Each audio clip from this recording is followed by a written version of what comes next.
like you said, travel करे हैं, रोम भी गए हैं और न्यूयॉर्क आर्ट गैलरी भी देखे हैं. तो अल्हम्दुलिल्लाह, like I have seen, yes, I have traveled. But what I feel is our area really needs art to be one more form of culture and education that should be instilled within the minds of each and every student, not as a mean of earning but also as a means of expression. So what I would like to say is, as doctors, we heal people and but as artists you give life to people through your art, through your through your thinking, through your beautification, through anything. I mean, it's just too beautiful. It's beyond comprehension. I would take responsibility क्योंकि हम school चला रहे हैं, college चला रहे हैं. तो right from there कि बच्चा जब स्कूल आता है वहाँ से हम उनको इनकलकेट करेंगे कि art is an integral part of our life. उसको जाने मत दीजिए. It helps you through your good phases and elevates you through your bad phases. तो गुलबर्गा के लोगों के लिए इतना ही कहना है कि yes, we have to appreciate art. We appreciate art outside, but we first have to start with ourselves. And thank you so much. We hope the next M.F. Hussain and Picasso and everybody comes from Gulbarga Sharif. Inshallah. हमारे दौर में तो इतना जो है art का ये नहीं था लोगों में शौक, और कोई उसको पसंद भी नहीं करता था ये आर्टिस्ट है. लेकिन आप उसके साथ साथ मेरे बच्चे के साथ जो भी दोस्त अहबाब है उनमें भी जो शौक़ है, और वो लोग जो बच्चों के मेरे बच्चे का जो सपोर्ट कर रहे हैं हर मामले में.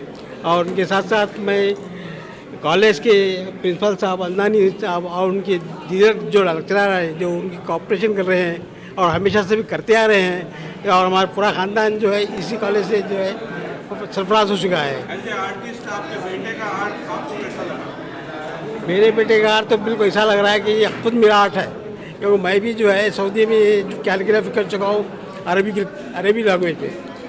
तो ऐसा लगता है कि फिर मेरा दौर वापस आ चुका है.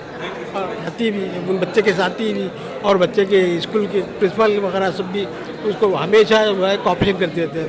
मैं ख़ासकर अंदानी सर का बहुत शुक्रगुजार हूँ, जिससे मेरे 6 बच्चे घर के साहब 6 बच्चे इस कॉलेज से जो है कॉलेज से गए के बारे में बोल रहे थे. मौलाना सर का डार्विन के साथ साथ अब आइंस्टाइन बोल रहे हैं. इतने साल से पेंटिंग देख रहा हूँ बोले तो इसकी केमिस्ट्री क्या है, केमिस्ट्री का महत्व जो बता रहे हैं ना वो पेंटिंग ही बता रहे बोल रहे थे. इसके साथ कैलीग्राफी में बहुत सारे हमारे यहाँ बुजुर्ग जितने भी गए हैं कैलीग्राफी के ऊपर बहुत सारे काम किए, और स्पेशली उर्दू कैलीग्राफी बहुत इंटरेस्टिंग सब्जेक्ट है. बहुत हिंदी फिल्म जितने भी पॉपुलर हो गए वो कैलीग्राफी के ऊपर ही पॉपुलर हो गए. नहीं वो ये गैलरी बोल के बनाया हूँ मैं, और गैलरी का बहुत सारे चीज़ें बदलना है. इसके साथ साथ बदलना बहुत मुश्किल है. फाइनेंशियली अच्छे साउंड होना चाहिए. एक कलाकार के पास भी मैं एक पैसा नहीं लेता. और ये एग्जीबिशन है ना, एक दिल से आता है, एक माइंड से आता है, एक हाथ से आता है, और इनका जो एक्सप्रेशन है ना वो लोगों को मालूम होना, और ये पूरा लोग देखना और खुश हो जाना, ये बहुत इम्पोर्टेंट है. और कैलीग्राफी पढ़ना, कैलीग्राफी के बारे में भी इतने बड़ा काम कर रहा हूँ, ये समझ में आना ना लोगों को ये बहुत मुश्किल है. बताना चाहूँगा कि आज से एग्जैक्टली 1 साल पहले तक मैं जो काम करता हूँ मैंने किसी को नहीं बताया था. तो आज अगर 1-2 दिन जाएंगे तो 1 साल होगा जो पहली मरतबा मैंने किसी को बताया था. क्योंकि मैं जब काम स्टार्ट किया था लॉकडाउन में, उससे पहले मैंने कोई पेंटिंग नहीं की थी ना कुछ काम किया था. तो ये 1 साल हो रहा है, और अगर मुझे आज थोड़ा भी अगर 50% 20% भी अगर रिस्पांस मिलता है तो ये मेरे लिए बहुत अच्छी बात है. क्योंकि मेरे पास हारने के लिए कुछ नहीं है. I don't want anything from it. लेकिन अगर मेरा पैशन पूरा हो रहा है, अगर लोगों तक मेरा मैसेज पहुँच रहा है, तो ये मेरे लिए बहुत बड़ी उपलब्धि होगी.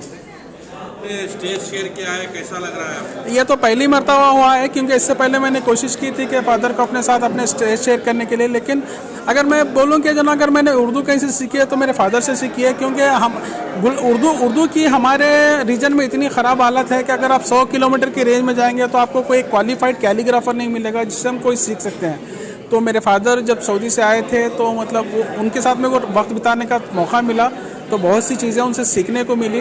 अभी उनका जो लिखने का स्टाइल था वो नस्तालिक था, मैंने नस्तालिक को थोड़ा सा अपनी तरफ से थोड़ा सा मॉडिफाई किया है। अगर मेरी कैलीग्राफी को अगर देखेंगे तो कोई पर्टिकुलर नाम नहीं दे सकते, क्योंकि इसके अंदर मिक्स मीडिया है, एग्जैक्टली कोई एक तरह की कैलीग्राफी नहीं है ये।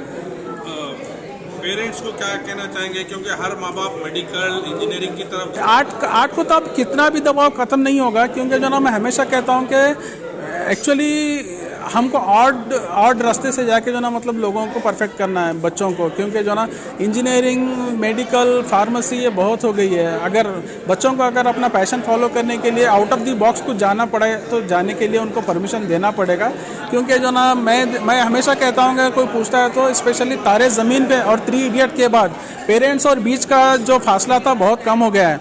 तो पेरेंट्स बच्चों की बात समझ रहे हैं, बच्चे पेरेंट्स की बात समझ रहे हैं। अगर ये दोनों कहीं एक प्लेटफॉर्म पे आके मिलेंगे तो जो फासला हमेशा से था वो हमेशा के लिए ख़त्म हो जाएगा और बच्चों को अपना पैशन फॉलो करने का टाइम भी मिलेगा और वक्त भी मिलेगा। चीफ गेस्ट या जो भी लोग इस प्रोग्राम में, मैं सभी चीफ गेस्ट का, स्पेशली डॉक्टर दिलनाज मुजीब का, डॉक्टर प्रोफेसर अंदानी का, मेरे डैड का और प्रभाकर जोशी जो आ नहीं सके, और अयाजुद्दीन पटेल साहब का, और मेरे सीनियर्स जो जिसने मुझे मदद की है जाके, जैसे कि अयाजुद्दीन पटेल हैं, डॉक्टर रहमान पटेल हैं, शाहिद पाशा हैं, हाजी मलंग हैं, नीला सर हैं, और जो ना हमारे राजशेखर सर हैं, प्रकाश गढ़कर सर हैं, जालिहर सर हैं, मशालकर सर हैं, मैं संतोष राठौड़ हैं, और जो ना मतलब मल्लिकार्जुन कटके हैं। तो ये लोग ने मुझे हेल्प की, मतलब एज ए इंडिविजुअल बाहर आने की, क्योंकि जो ना मैं अपने एक अंदर बॉक्स में बंद था, खुद ही काम करता था, मैं कभी बाहर नहीं निकला था। तो मैं इन सबका आभारी हूँ, और स्पेशली तमाम मीडिया का बहुत आभारी हूँ कि जो ना मतलब मेरे एक कॉल पे या फिर उनको इन्फॉर्मेशन मिल गई कि जो ना मतलब शो चल रहा है और सब चले आए, ये मैं बहुत बहुत आभारी हूँ। मैं इसका जितना शुक्रिया अदा करें कम है। मैं सबको इंडिविजुअली थैंक यू।